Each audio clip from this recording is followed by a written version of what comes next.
এটা শুধুই একটা আলু কাবলি মাখা নয়, এর সঙ্গে জড়িয়ে আছে আমাদের এক টুকরো শৈশব।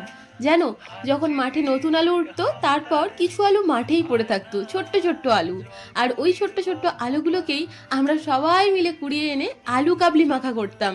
হ্যাঁ, তখন অবশ্য এত কিচ্ছু দিতাম না, কিন্তু ওই যে অল্প কিছু দিয়েও বেশি স্বাদ, সবাই মিলে করেছি তার একটা আনন্দ, স্বাদ একেবারে দ্বিগুণ হয়ে যেত।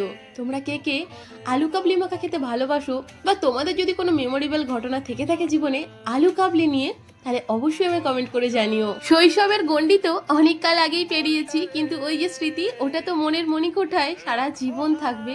তাই আরও একবার আজকে একটু স্মৃতিচারণ করেছি। তোমরাও চাইলে একদিন চটপট করে বানিয়ে ঝটপট করে খেও। সকলে ভালো থেকো, টাটা।